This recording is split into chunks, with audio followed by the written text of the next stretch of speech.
வணக்கம் மக்களே, இந்த வீடியோவில் என்ன பார்க்க போகிறோன்னா, பெண்களுக்கு ரூ.5000 மகிழ்ச்சி தகவல் சுய தொழில் தொடங்குவதற்கு அது என்ன அப்படிங்கிறத பற்றிய டீட்டெயில் தான் இந்த வீடியோவில் முழுசாக நம்ம பார்க்க போகிறோம். நம்ம சேனலுக்கு யாராவது புதுசாக வந்திருந்தீங்கன்னா மறக்காமல் நம்ம சேனலை சப்ஸ்கிரைப் பண்ணி பெல் ஐக்கானை கிளிக் பண்ணி வச்சுக்கோங்க. இந்த வீடியோவுக்கு ஒரே ஒரு லைக்கை மட்டும் கொடுத்துருங்க. வாங்க வீடியோக்குள்ளே போகலாம்.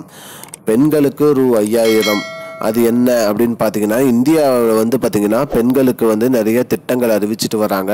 அந்த வகையில் ஒரு திட்டமான இந்த திட்டம் தான் அன்னபூரணா யோஜனா திட்டம். இந்த திட்டத்தின் மூலிமா பெண்கள் அனைவருமே சுய தொழில் ஆரம்பிக்கலாம் அப்படிங்கிற மாதிரி சொல்லியிருக்காங்க. ஆண்களுக்கு நிகராக பெண்களும் சுய தொழிலில் தொடங்கி சுய தொழிலில் வெற்றி அடையணுங்கிறதுக்காக அரசு அறிவித்த ஒரு திட்டம் தான் அன்னபூரணா யோஜனா திட்டம். இந்த திட்டத்தின் மூலியமாக என்ன பண்ணணும் அப்படின்னு பார்த்தீங்கன்னா, இது ஒரு மத்திய அரசோட திட்டம். இந்த திட்டத்தில் நீங்கள் உங்களோட நீங்கள் ஒரு கேட்ரிங், அதாவது ஹோட்டல் மாதிரி நீங்கள் ஆரம்பிக்கலாம், இல்லை கேட்ரிங் சர்வீஸ் மாதிரி நீங்கள் ஆரம்பிக்கலாம்.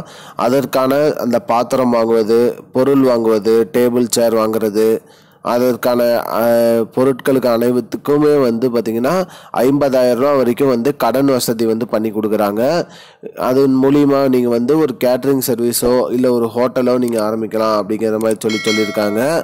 உங்களுக்கு 50,000 ரூபாய் பெறதுக்கு என்ன பண்ணணும்னு பார்த்தீங்கன்னா, இல்லை ஒரு அன்னபூரணா யோஜனா அந்த திட்டத்தில் போயிட்டு நீங்கள் உங்களோட பெயர், அட்ரஸ் டீட்டெயிலெலாம் கொடுத்து, Aadhaar card number, bank passbook number, photo copy இதெல்லாம் கொடுத்து நீங்கள் என்ட்ரு பண்ணால் போதும். உங்களோட இது செலக்ட் ஆகிடுச்சுன்னா உங்களுக்கும் 50,000 ரூபாய் வரைக்கும் திட்டத்துக்கு கொடுப்பாங்க. இதுதான் மக்களே இப்போதைக்கு முக்கியமான பயனுள்ள தகவல். இது போன்ற பயனுள்ள தகவலை தெரிஞ்சுக்கொள்ள நம்முடைய சேனலை மறக்காமல் சப்ஸ்கிரைப் பண்ணுங்கள். நன்றி. I don't understand your jokes, man. Because it's not a joke.